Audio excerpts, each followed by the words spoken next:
Hello, movie lovers. Welcome home. My name is Amy Hinserling, and you are listening to Watch This List. Today is a very special episode with my buddy Hutch from Letterboxd, who I recorded with a while ago now, Hutch, on Ordette. And so Hutch and I have no levity. We don't choose anything that's fun or, lighthearted or really hopeful. We're kind of into this serious, Scandi gloom. Yeah. cinema. And where Hutch is right now, it is 7:20 a.m.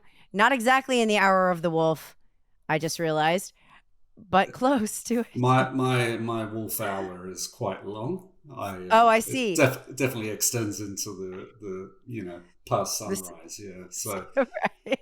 Yeah. I've had a coffee, but I can't really promise anything. It's fine.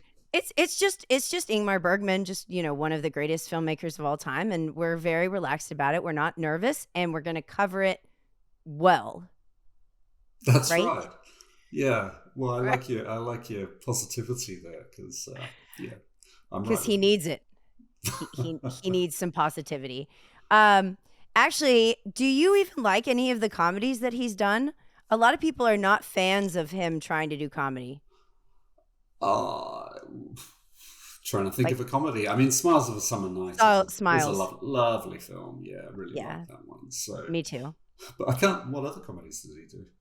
I know he's done others. That's the only one that I've seen. Yeah, But I he think he he's dabbled with tried. them, but I think he tried some, didn't he? And they weren't his most successful ones. And I think he stuck with what he did best, which is kind of examining his neuroses. Yes. And it seems autobiographical to me. As you watch them sort of in a row, you're like, oh, I have this sense of what he was going through as a person, what he was going through in his Yeah. relationships. It seems quite raw. Even if something took him a while to film, it still has that quality about it. Yeah, absolutely. Very. I find him such a sincere kind of, examiner of himself. He's just putting it all out there, and when we started this, Amy, you remember I suggested this idea of framing it around different crises. The kind of crises of faith and identity and relationship, and bracketing the films like that. But I just find the films talk to each other. They're all it's only about crises and neuroses, but they're they echo each other, they bounce off each other. They're very as a group they come together as a real gaze into his own problems, I think. Yeah, and they're Did you kind of all our problems, right? I mean, they feel quite universal even in their specificity. Yeah, that's something I was quite conscious of. Yeah, for me they seem very specific, Mhm. but whilst I feel some of them much more personally than others. I find some of them I can be relatively objective. It's kind of like being, it's like I'm the psychologist, kind of, watching these characters unpack their problems, but others hit really hard. So I found they weren't all kind of my universal, if that makes sense. But the themes are certainly big universal themes, around love, relationship, and pain and death, and all of those big things. Well, and I wonder. I was thinking of your Breaking the Waves review, and when I was doing Von Trier, I read a lot of your reviews, and also very pleasant. And he is also a He's person, kind of Von Trier's kind of like the illegitimate child of Bergman and Dreyer, isn't he? He's kind of isn't like, he? yeah. That's what I was just thinking, because as we're talking about the autobiographical nature, you can also watch Von Trier's filmography and see where he is. I mean, where I think he is based on what I'm watching, right? But I don't know how accurate that is, but it feels quite raw in the same way and immediate, and like oh, he was going through certain things at certain times, and then this is what resulted. Yeah, yeah. Although I think, I mean, your the theme of this series is provocateur, right? So yeah, I find Von Trier a lot more kind of outwardly provocative. It's like he's really trying to kind of piss his audience off, or get a reaction anyway. Um, I find Bergman much more kind of interiorized, if that's a word. Looking inward. He puts he really puts his characters through the ringer. I He's I wonder if do you feel like he's trying to provoke anyone? Like some of his films, I feel like he's trying to wake his own self up by his mm, art. yeah. I think that is a difference. But it's not as clean as that, is it? I mean, Mm-hmm. True. I read somewhere where he talks about the importance of an audience reaction. If you don't get an audience reaction, then it's a terrible, terrible film. So he's obviously looking for some sort of effect. But yeah, I find that it's played through he's working out his own stuff. And he's doing so in some fairly extreme ways that result in his characters being put through hell and the audience kind of going on one hell of a ride with them. So yeah, ultimately similar effect, but I think kind of like Right. the route he takes is different. But I think he also, it seems like I watched a couple of interviews on Criterion, like extras to the films that you had suggested that I watch. And a lot of these things came out of visions. So they feel visionary in a way. A lot of them have a dream kind of quality, or just like something that you would see in your head and then try to actualize. Persona especially is like that, but even Hour of the Wolf is, and Cries and Whispers certainly to me feels like the result of a dream. Yeah, yeah, and also kind of abstract beginnings. So visions and music as well, often inspired. His films were kind of inspired by pieces of music, or thinking about ideas as you might think about music. I think these are very unusual ways, I think, to conceive of films. Well, in my limited knowledge anyway, but I think very particular to Bergman anyway. Yeah, and he often has Bach, and he has, like, there's classical music playing. I think one of them he had Mozart, I noticed, but Bach came up a couple of times, and has his characters listening to those things too. So it's not just that it seems like he's just, there's a lot of transference going on where maybe he was inspired by this, so he has a character listening to it in the film.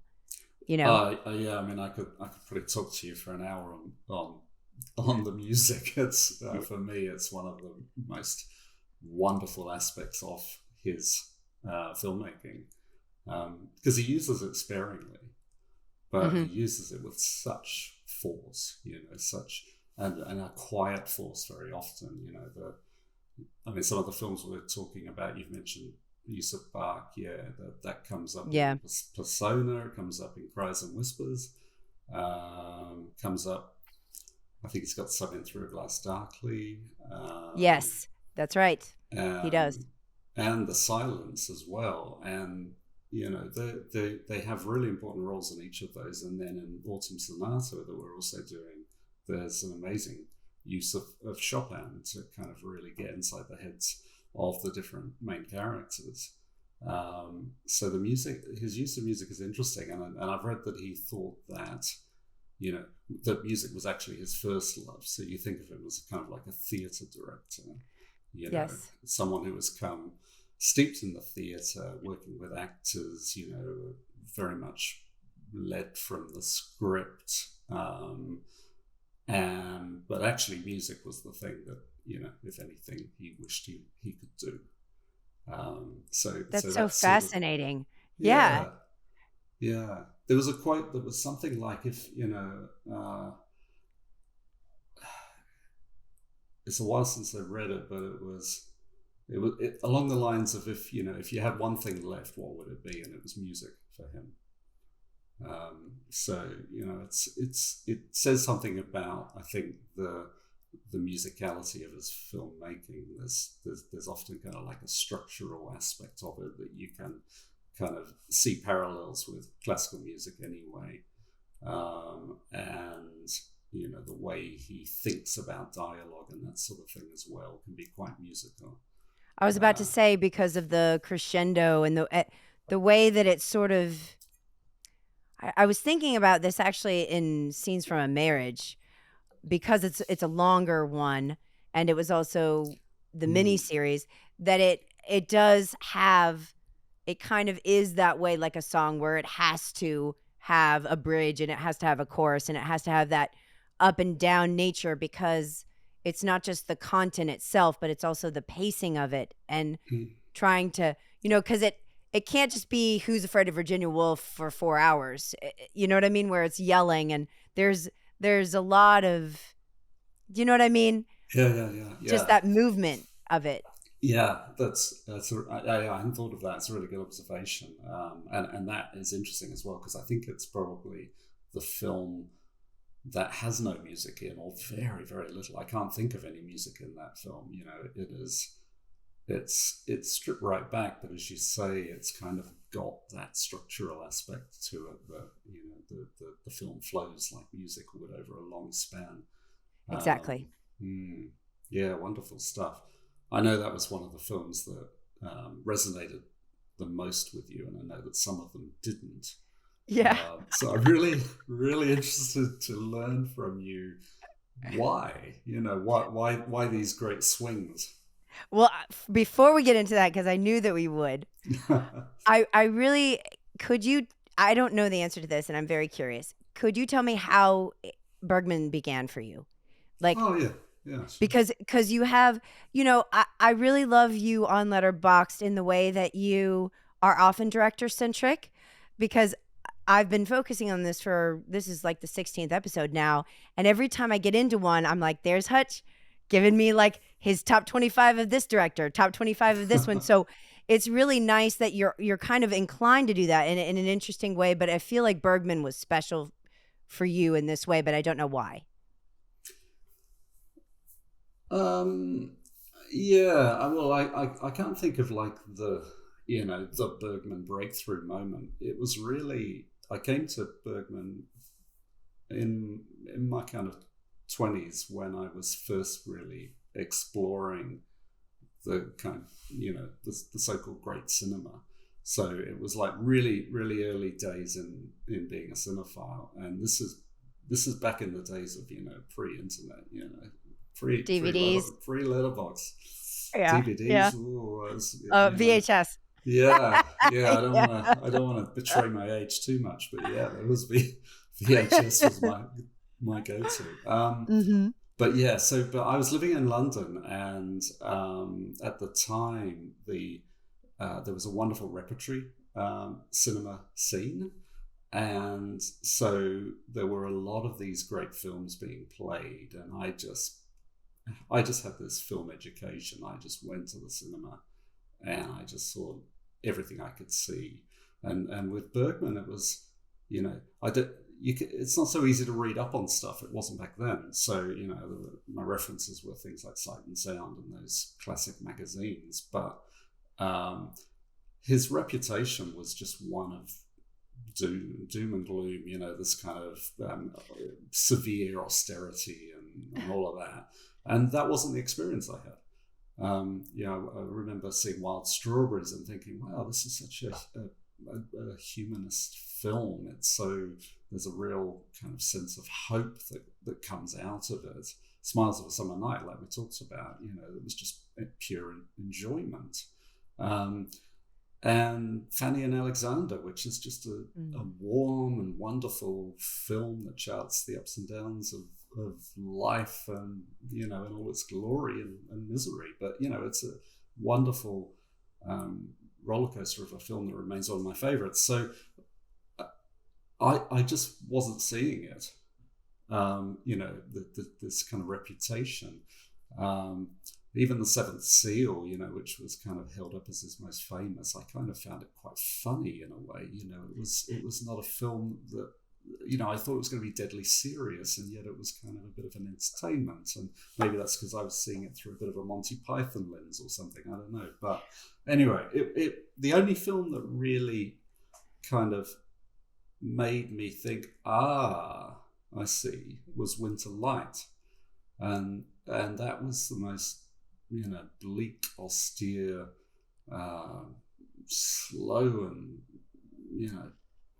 really grueling film. And so that's where I went, okay, I get it. That's what they're talking about. But it's not all his films by any stretch. I think the ones we've chosen are more in that line, the kind of the tougher, harder, more austere films. Well, because you put the God's Silence trilogy in there. That's why, Hutch, because you threw that in, and that's what I started with, because I was kind of trying to go a little chronological there. Yeah. And so I did Winter Light, then Through a Glass Darkly, and then I always want to say gloss, whenever I talk to someone who has an accent, Through a Glass Darkly, and The Silence. And so it kind of set it up as like, man, and then you go up a little bit in sort of the passion, because even though Scenes from a Marriage and Autumn Sonata are pretty heavy thematically, and what they're saying is really brutal, it is at least angry. Winter Light, you kind of want them to be more upset than they are, or you want to shake them. Autumn Sonata, I wanted to give them a Valium, so that was the opposite feeling. Yeah, you don't want to give Thomas a Valium, do you? I mean, no, that guy's just calcified, hasn't he? His whole sad life. Wow. Yeah. And Von Sydow's character, what's his name? Jonas, I think, Johan or Jonas. His character too. You just want to give everybody a hug and kind of, it's not that bad. Yeah. Right. It's going to be okay. There's a way out. Yeah. Right. Yeah. There's not a lot of light that gets into Winter Light.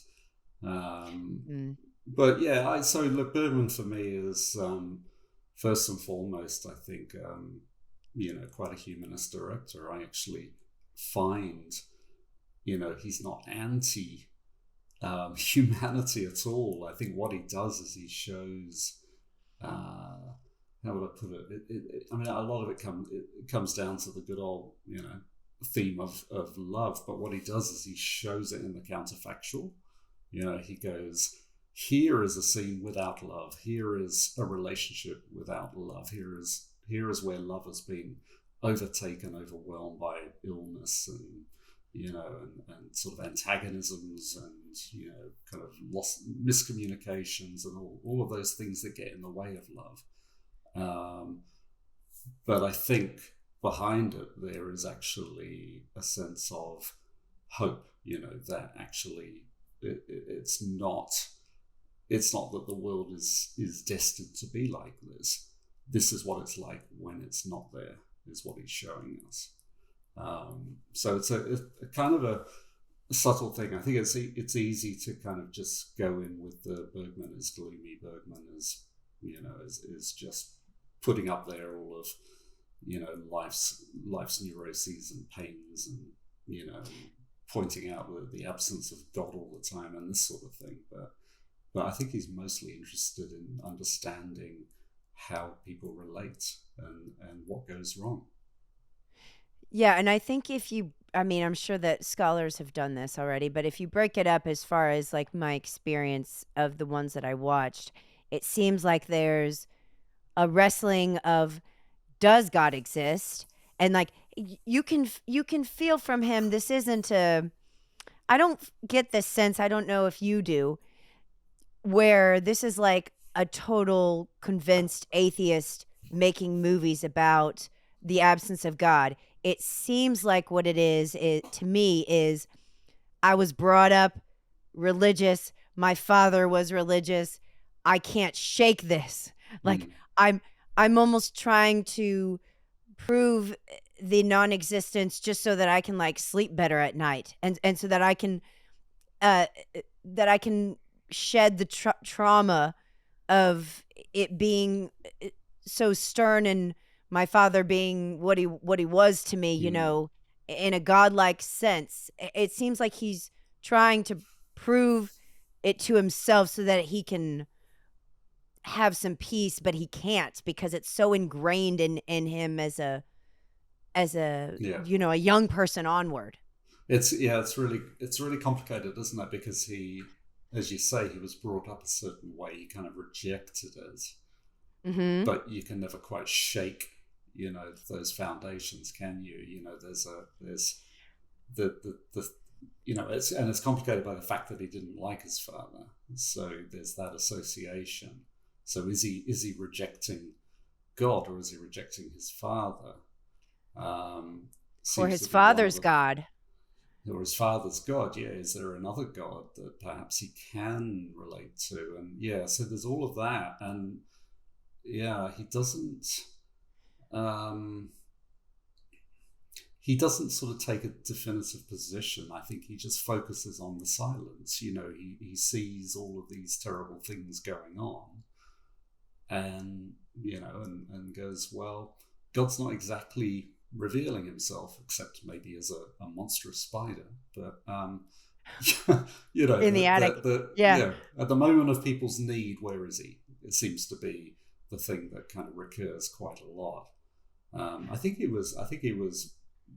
I think he claimed to be agnostic, so I think he's not.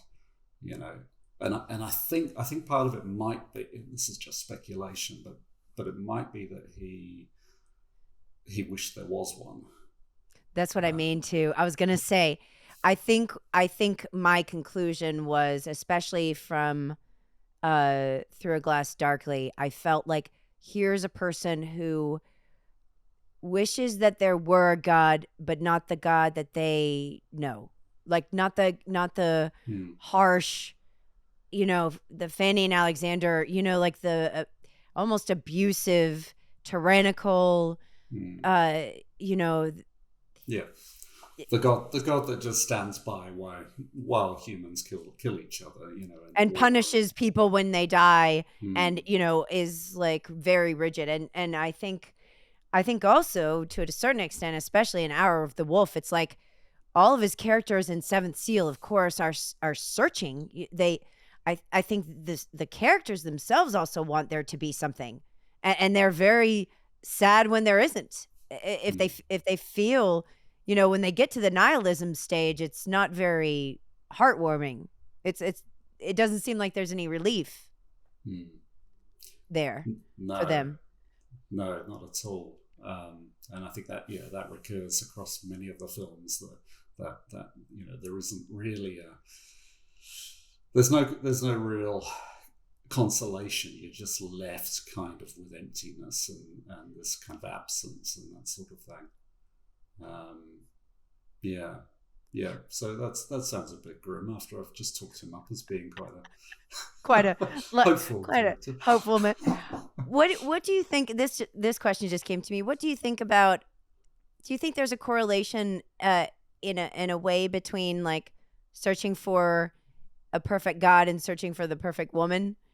Uh, because that, to me, there's such also a longing for uh, a woman in these movies, or a partner to sort of be everything you need, your mother and your father and your, you know, your romantic interests, but also your best friend, but also like a lot of these people have major problems with their parents, and so they have trouble touching people, or they have trouble Mm. receive.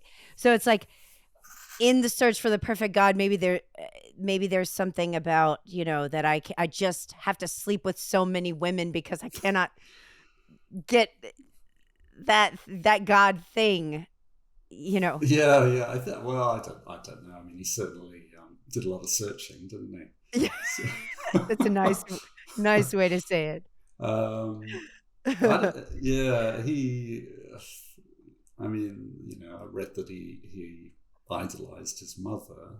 So Mm. maybe that's part of the search. But yeah, I don't know, he clearly was fascinated in, in women and their relationships, not just with men, but with other women. And, and that's really one of the defining aspects of his work, isn't it? How he kind of conceives of these strong women and then puts them through hell. Very, very interesting. And they're often related. They're not just like friends. They're sisters usually. It's a lot of family emphasis too. Yeah, it's very domestic, Bergman's filmmaking. Yeah, I mean, like you said before about kind of the universal, it's not a big sort of outward gesture looking at how the world works. It's kind of focused in on the family unit, and how the closest people in your lives hurt each other very often, destroy you, really. Yeah, that's right. The ones you need the most are the ones that will probably end up harming you. Or conversely, in the case of the Virgin Spring, if your family doesn't kill you, someone else will. That's kind of and I should then laugh at that, but yeah, you're right.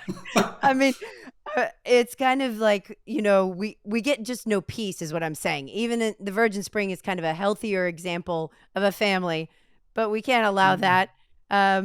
We have to. I just watched. Have you seen High and Low by Kurosawa? Yeah, a while ago. Yeah. Okay, I watched that last night. I rewatched it last night, and I was thinking of that in juxtaposition to Virgin Spring, where they're putting their main character into such a moral conundrum. Yeah. And I feel like in the more crisis of relationship movies, Bergman is less interested in putting anybody in moral conundrums. And then in the faith ones, it seems like those are the ones that are like, it's more morality play, right and wrong, good and evil sort of thing. Okay. So with the so-called Silence trilogy, did you find that deeply moral in terms of kind of the what it was trying to explore? I think that it was asking questions that were different than like scenes from a marriage or Autumn Sonata and Cries and Whispers. Those three to me are very, very relational dynamics, codependency, trauma, disability, sickness, pain. But then when you're doing the God Silence, they're talking about performance, like Through a Glass Darkly, and the Silence also has circus performers. There's more of an emphasis on like, who are we to the world? I don't know. I feel like there's different questions in those. Yeah, but I kind of see echoes across. So like in Autumn Sonata, I find that is very strongly about performance, the roles that are being played by the mother, by the daughter, and the fact that the mother is a performer. It's kind of like she uses words as an act, not as a means of kind of honest communication. It's all outward gesture. It's all performative. But I agree, the Silence trilogy has that. But I don't think he ever lets these things go. They pop up all over the place. It's the same things from a marriage. I reckon that is all about the roles that we play and the performance, the outward appearance of the marriage is a performance. And he's stripping that back, and he's going, but actually this is what it's really like on the inside, and the characters are doing that as we're seeing it. Do you feel like any of his characters, though, are people who are able to assess themselves?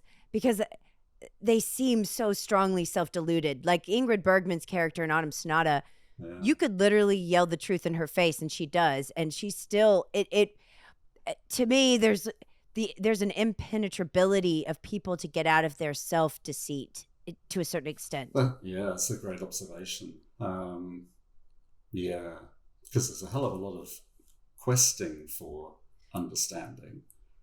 I think, maybe back to the Silence trilogy, so Through a Glass Darkly, there's that kind of odd. I found it an odd ending, So after the Harriet Anderson character has been helicoptered away, the father is left kind of with this strange sort of almost tack-on speech about love. Love. Yeah, but that is a kind of, you could read that as a kind of, reckoning or coming to terms with something, or you could just see it as a kind of, the last ramblings of a deluded man. It's left a little bit ambiguous, I think. And Thomas is it in Winter Light. He's definitely done a lot of reflection. He hasn't really arrived anywhere other than, some deep, dark place of intense angst. So yeah, I don't know. I'm not sure if they're necessarily deluded at the end. By the time you come to the end of a film, some of them are, but they don't really arrive at a resolution very often. That's what I mean.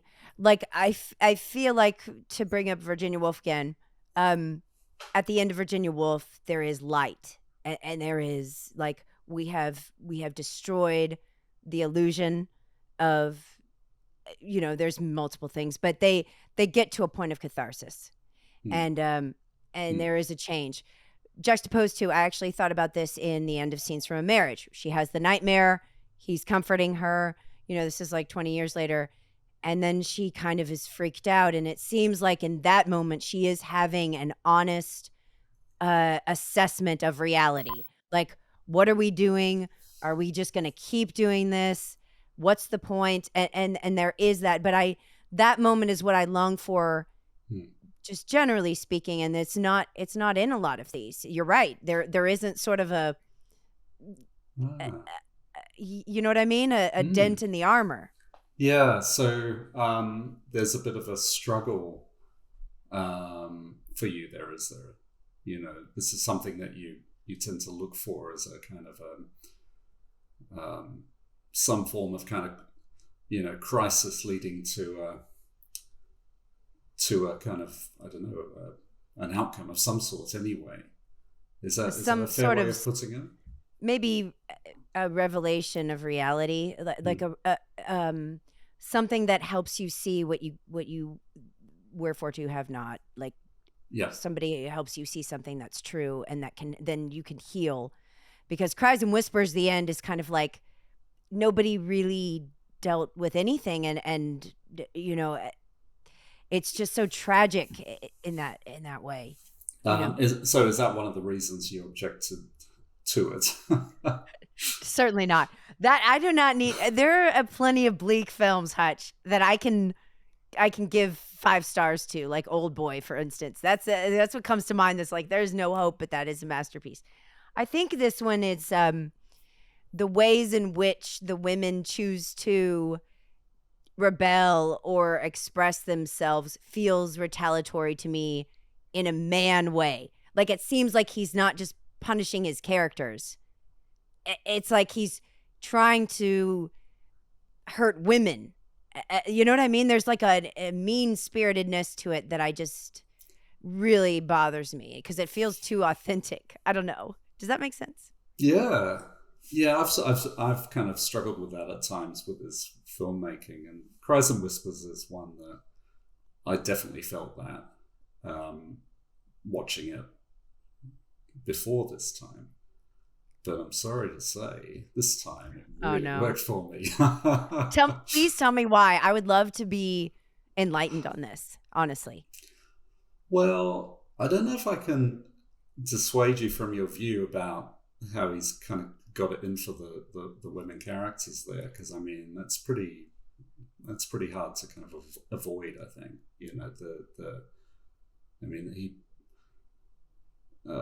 Agnes is put through extraordinary pain, and doesn't and is kind of denied the kind of maternal love that she desperately desires. The treatment of Anna is appalling. I know. That's the worst part to me. Yeah, is Anna, the sister, and then the sisters. I mean, they're they're not appealing characters in the sense of, they've kind of, I forget their names now, but the older sister has she's sort of calcified. She just can't feel love, touch avoidance, all of those things, and the younger one is kind of, I don't know, flaky and a bit, just not really. She's lacking something. And Liv Ullmann's character, yeah, yeah, she's just aimless, I think, and just kind of, well, she is the one. Which of the two of them was obsessed with the mother, but was obsessed with the mother, but didn't feel that the mother approved, with the dark hair, the long dark hair? I think that was the older one, not Liv Ullmann. But anyway, there's a lot of emphasis on the lack of maternal affection in Cries and Whispers. That sort of is the overarching rain cloud over it. Yeah, so maybe it helps that that I'm not a woman and I have a degree of distance from all of that. So it might be one where I said before, it's one where I kind of look at it relatively objectively.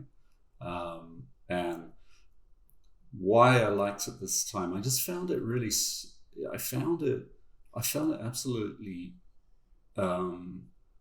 sort of structurally and aesthetically immaculate. That was a big start. It was beautifully composed, and actually it felt very, very musical to me. It felt like this was a film that was it just had this kind of flow to it that was beautiful in its own right, almost in spite of what it was showing. So there's this kind of, I found a really exquisite tension there. Very, very beautiful film, very, very tough subject matter. And for me, that just worked a treat this time around. Whereas before, I'd not been able to see those qualities. I was just kind of, appalled by the characters and kind of Bergman's bleakness in exploring their relationships. So I don't know. That's probably not a very convincing answer to sway you, but that was kind of my experience. Let me put it this way: if Cries and Whispers were a horror film, I would probably like it a lot more. But it was a horror film. No. But if it leaned more into when she kind of cuts herself and everything, and then she's like, ha ha, and there's blood on her face that she smears. If the whole thing had been in that sort of possession vibe, I think I could have. I don't know. It was hard to take in because I couldn't figure out if I'm supposed to be doing it literally or, do you know what I mean? Or yeah, I do. Yeah, but I mean, there was a lot of horror. There were lots of horror tropes in it, weren't there? Yes, but it didn't commit to the full, Hour of the Wolf does. Feels like that commits to folk horror. It wasn't. It's certainly not a genre film. It was right there. We go. It was much more one of his chamber dramas. It just had all of this sort of horror, backdrop. I mean, literally, the red was, blood, oppressive. The self-mutilation, God, and even the corpse kind of coming back to life. These are so horror tropey, and I know. You're right, Hutch. I needed to come at it like it was The Shining, and then I would have been more, because when you watch horror films, you excuse a lot of things that if it were trying to be a drama, you'd be like, whoa, there is something to that about knowing what something is. But then there's people who love movies because they can't define what it is. You know what I mean? Because it's doing, maybe this is really a masterpiece in the way that it combines horror with drama the way that it does. Do you know what I mean? Yeah, I do. And that's kind of what I was trying to get at, I think, with that exquisite tension. I think it does kind of, it commits to the bleakness, but it does so in a way that is really quite hard to settle on. You know, I like that. It doesn't give you any release. You know, it's very stern, and it's very ultimately depressing. But there are these little moments in it that, you know, aside from the kind of overall beauty, or, you know, the horrible beauty of it, there are moments, like we said before about the bark. There's that amazing scene where the sisters, you know, the dialogue drops and the music comes on, and the sisters are like being in love with each other and touching each other, and it seems really authentic, and the power of that scene in contrast to everything else that's happened, I just find extraordinary. Yeah, there's a sense of, oh my God, this is what we've been denied, you know. Right. So his ability to just on a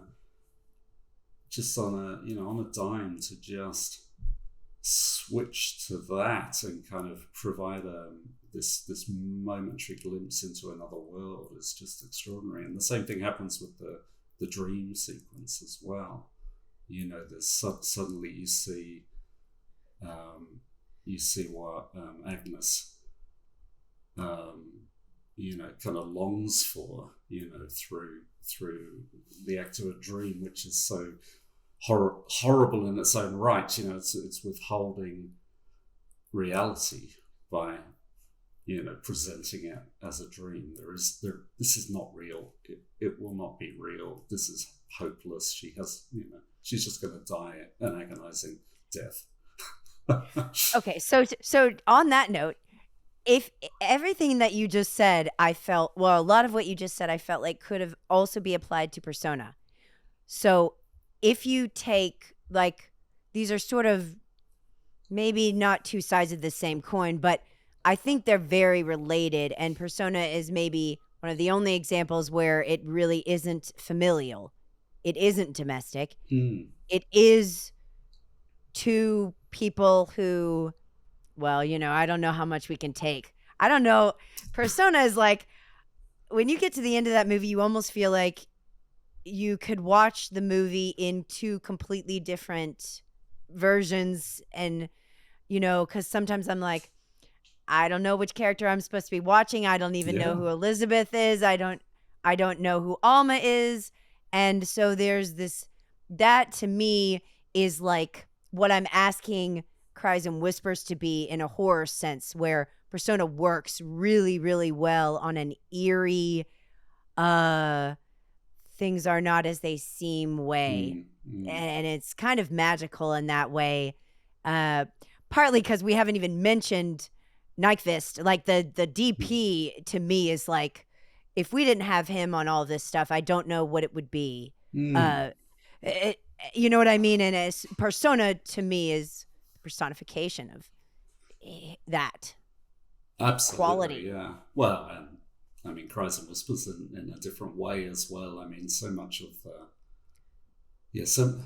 so much of Bergman's cinema seems to come down to the likes of Sven. Yeah, and it is hard to separate them. You know, it's like, what would it be like? What would it be like? Would it be kind of flat and theatrical, or what?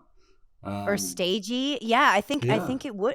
Because when you watch Persona, I mean, the dialogue is very arresting in its own right. But the scenes where the dialogue is king, as it were, the camera is still. Yeah.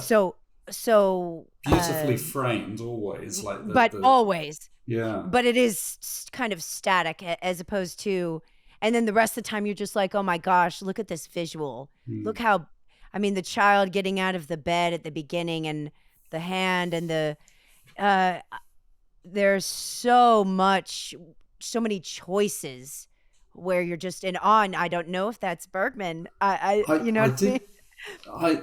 know either. Like they obviously, I mean, he's renowned as being a bit of a, very particular, very precise director. Like Kubrick. So, yeah, and I think I did read about Persona, that prologue as being effectively scripted. So he might not have, well, he doesn't have the technical ability to kind of create what Nickfus creates, but he does have the kind of imagination. He knows what he's looking for. But what a partnership, Oh, yeah. Extraordinary. And the fact that they worked together on so many films and with such a consistent quality of output is one of the great partnerships, isn't it? Director DP partnership. It really is. Truly extraordinary. I was even thinking of this in Autumn Sonata. I love the image at the end of her standing in front of the house, and there's just, and I love the beginning. I just saw Annie Hall, so of course I'm thinking like Alan completely stole the beginning of Autumn Sonata of talking to the camera, the husband coming in and her in the background and him talking to the camera, it seems.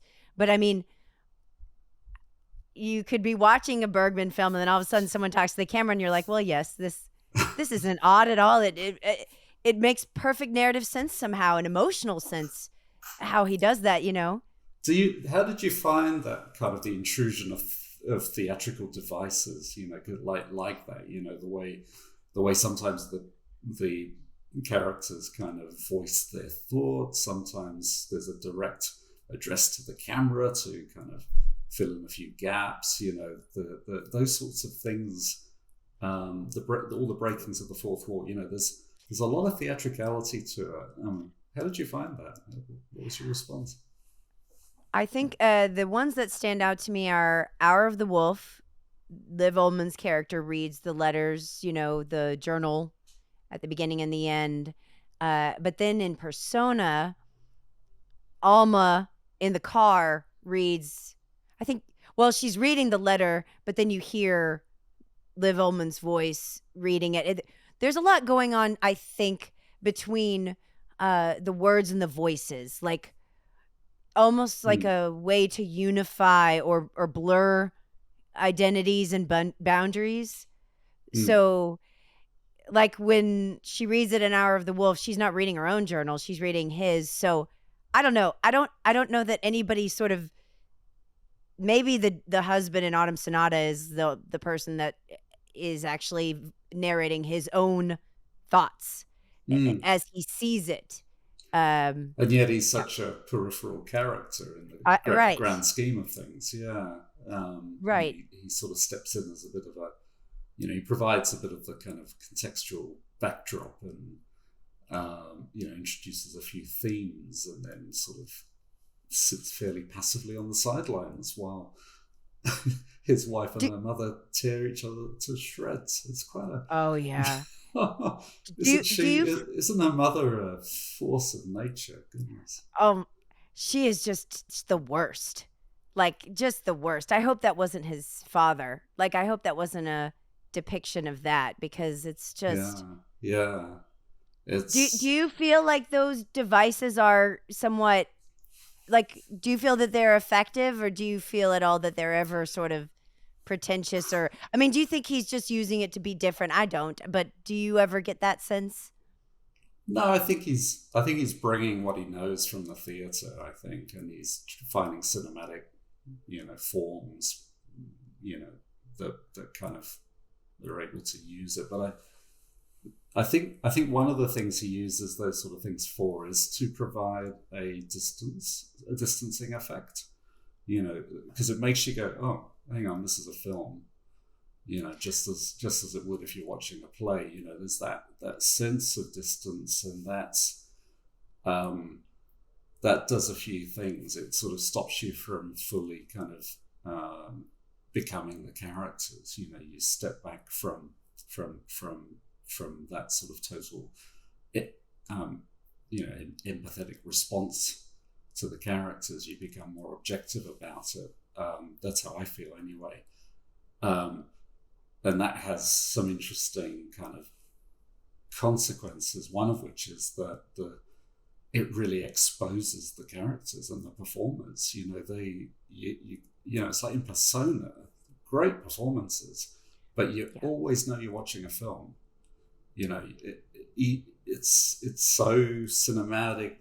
There's a rupture in the middle. There's the prologue which says this is a film. You know, and so it's almost like he's not letting you in fully. He's wanting you to watch and respond and so on, but not immerse yourself in the way that a lot of conventional filmmaking does. It wants you to kind of empathize. It wants you to literally lose yourself and in the film, feel something deeply. There's no sentimentality. There's no attempt to try to manipulate your emotions by having you immersed in the characters' lives. And I think it does that. I think that's one of the effects. And I think Persona, the whole entire point is to keep you on your toes a bit. It's not really straightforward on purpose because he wants you to. It's almost like, well, of course, Altman's Three Women, where you're off balance a lot because you don't know, like, is this woman gonna kill the other woman? Are they gonna like? Does it turn out that like it's just one? There's a lot that it opens you up to contemplating, choose your own adventure possibilities that you would not normally think in just a drama. Absolutely. Yeah, I love that. It's so you can interpret it in so many different ways. Did you try? Was that something you actively tried to do to make sense of it? I did, because when it's such a brilliant turn. Like, talk about like a horror movie. I mean, it's a great twist to be like, wait a second, the patient is the doctor, and the woman who thinks she's the doctor is actually the patient. Whoa! Like, I loved that idea, but it doesn't stop there, and it doesn't let you sort of, how like Sixth Sense allows you to take solace in the fact that now and you know the full truth, and then there's no other weird things. This is like, we have that revelation, but then about a third longer, we're like, wait, is she? Or is the person who thinks that she's the nurse actually crazy, and she wrote a crazy letter to the doctor, and the other girl is actually still the nurse, but she's like contemplating her own sanity? Yeah. So it doesn't give you any peace in that way. No, it's kind of always folding back on itself and making you go, hang on, whose perspective is this now? And I thought, think the way it sort of shifts from between subjectivity and objectivity, and when it's subjective, you're not quite sure from whose perspective. And are these characters the same, or do they become the same, or do they exchange their identities? All of these things are possible, and there's no resolution. It's left with that.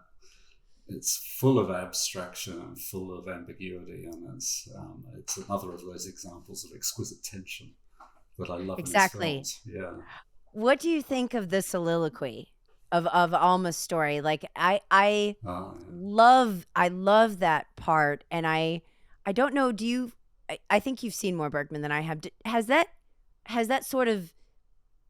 It feels Shakespearean to me, but has he ever done that again?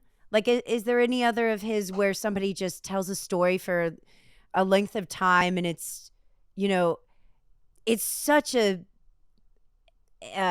unique scene to me, and it feels like there should have been more of it, but I don't think that he did that again.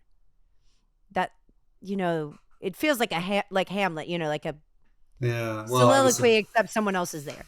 Yeah, I mean, I was immediately thinking of of that, Fanny and Alexander, where there's actual big allusions to Hamlet and that sort of thing, but I've not seen that recently enough to recall exactly whether that happens.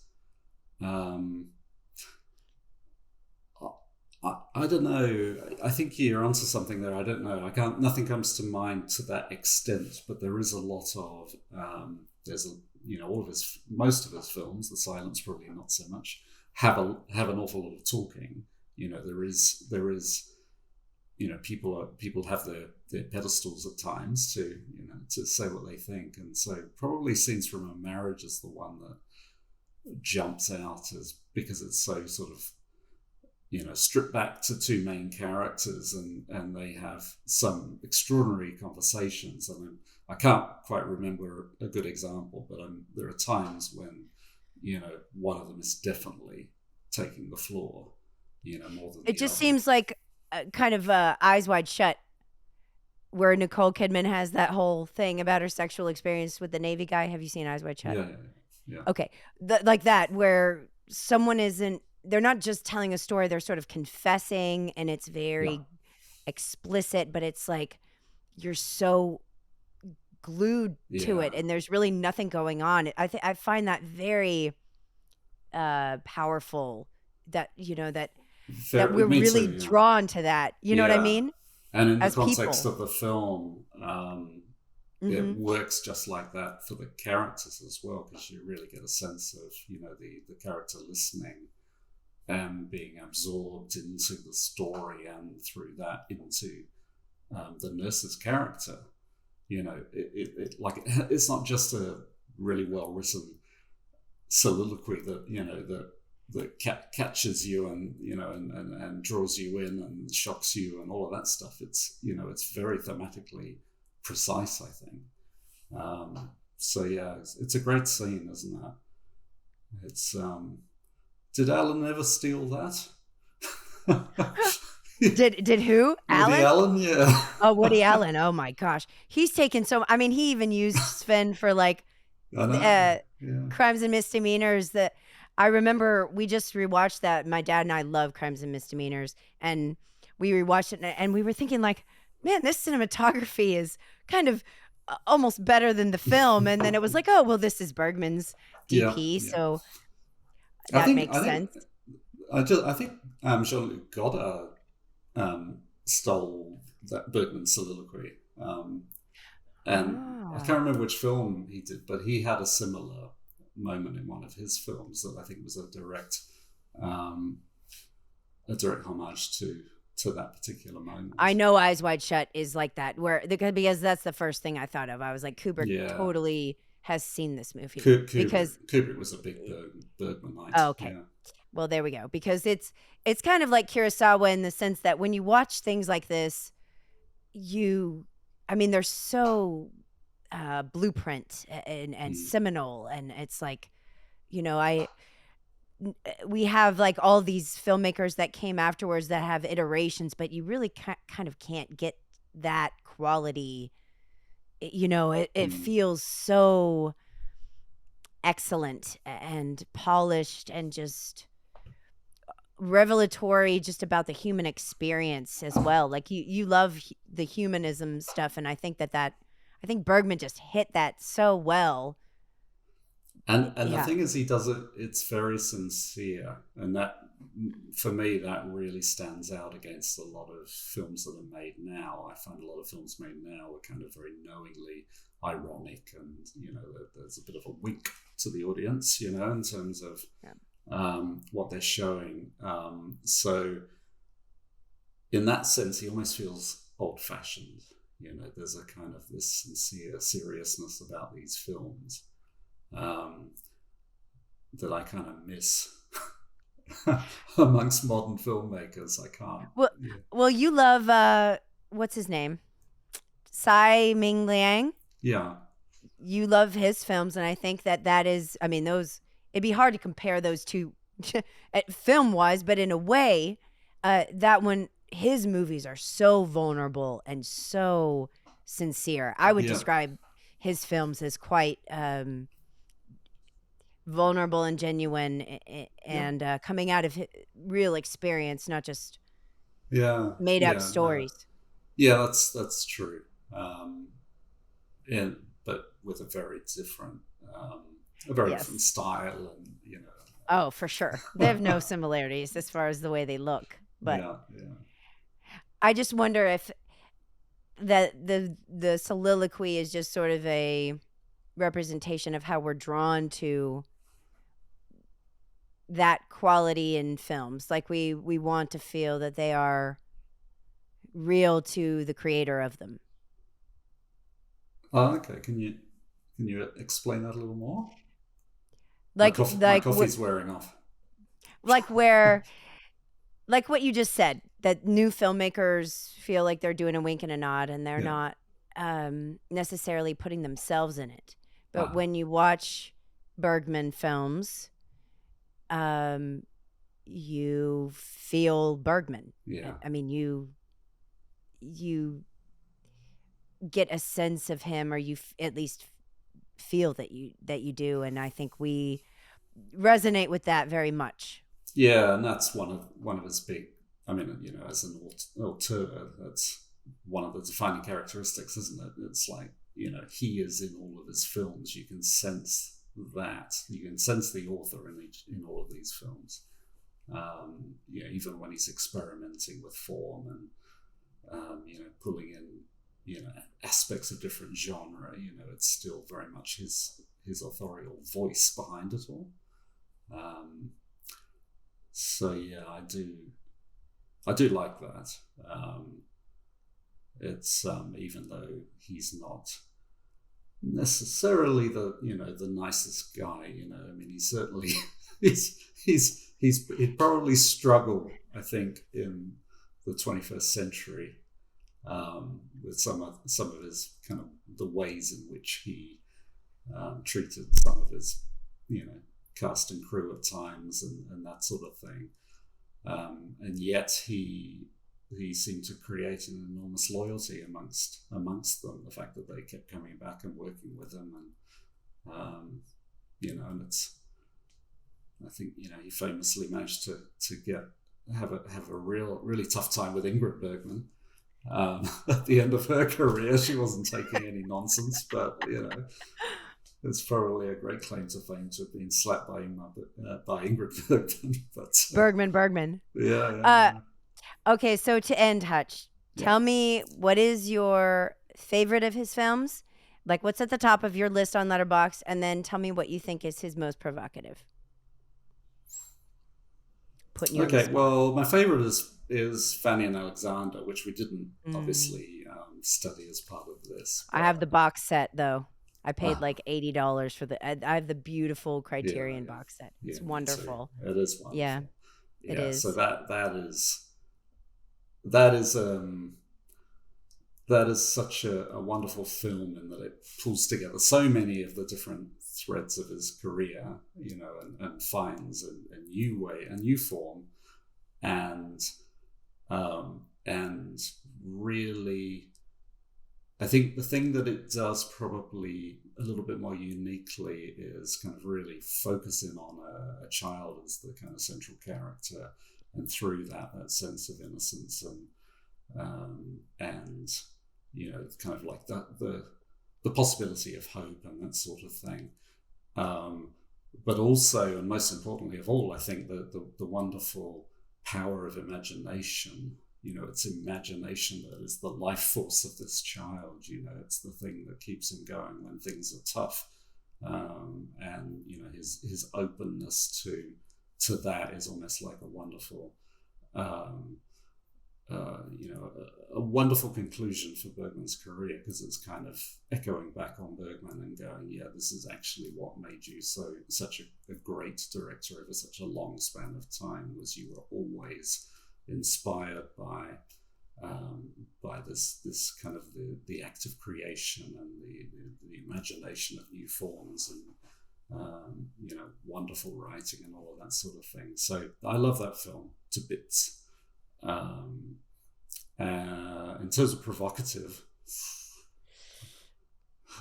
it's hard to. I mean, they all are to some extent, aren't they? Cries and Whispers jumps out as just being such a cold movie in a warm cloak. It's very, very tough to. Very tough to wear that cloak. And Persona, for the reasons you've talked about as well, is just like it's provocative because you cannot quite get your bearings. It's always unsettling and unseating you, and yeah. So as an audience member, that's probably the one where I felt most actively provoked. Perhaps Winter Light as well. Just the sheer bleakness of it is, it really doesn't let you off the hook at all. It's so. I mean, it is for me that is a horror film. In the sheer unrelenting intensity of it, but played so quietly and in this sort of depressed minor key. It's just such a hard film to warm to, and yet it's absolutely impossible to turn away. I just find it's almost a perfect film, that one. So provocative in a different way. What about you? I was gonna say we could kind of like use the word to mold around any of these if we wanted to. That's kind of why I like it as a theme, because you can't. Well, I guess you could, but I find that whoever I talk to, we can't really nail down, because it's like, oh, it's evocative and it's provocative in this way, and it sort of gets under your skin in these ways, and so it's a great word for that, for sort of its malleability. I think it's the Virgin Spring, but that's probably because that's what really bothered me, and I thought about it for days. And then Last House on the Left was the sort of slasher terrible. It's not terrible as a movie, but I mean terrible as in like just taking the main story and sort of making it very graphic and brutal. Yeah, that's a film that I, for personal reasons, I struggle with a lot. It's a very, very tough film for me. So, yeah, that one definitely provoked feelings I didn't want to feel, and memories I didn't want to remember. So, yeah. Okay, so nice chatting with you, Hutch. It was a great episode. How to end on a positive note with Bergman? That is a challenge. I think that probably the most positive thing I can say is that it does make you sort of grateful for your life. It puts into perspective your own sort of problems in a way. I think Scenes from a Marriage, for me, I actually felt better afterwards, because I thought, oh, there's a lot of things that I have learned in my life about partners and relationships. Do you know what I mean? And it's almost comforting that you're not at the level that a lot of these people are. We're not really.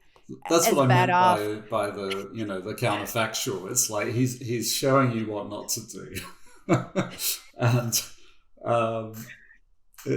he's not didactic though. He's not telling you how to actually turn your life around and right. realize your full potential. But he is certainly providing some pretty stark warnings about roads best not taken. Which is helpful in its own way. I think that, like I said at the very beginning, I think that he's sort of preaching to himself. I think that he is trying to move himself and shake himself and say, what do we think about God now? What do we think about women now? What do we think about death now? What do we think about castles on the hill? It just seems like at any juncture, we're just looking at a snapshot of what do we think about these themes now, and so it's nice to marathon it. Yeah, I was just seeing if I could find. There's a quote attributed to him that he said, lilies often grow out of carcasses' assholes, and that sort of says, he's all about the carcass, but there are these kind of beautiful things that can grow out of it. How's that for a positive ending? Thank you, Hutch. It's good imagery, pretty vivid there. Well, this has been a wonderful journey for me. I have enjoyed it, but I am glad that it is over, because I need a comedy, and but it was quite rewarding, and I feel very. I feel like I have sort of a cinematic good food, like my vegetables and I feel like I know what a good meal is now. And So I'm appreciative to you for bringing this. Everyone needs to read Hutch's Bergman reviews. They are exceptional. And Hutch, thank you so much. It was a pleasure. Thank you. And we'll see you at the movies.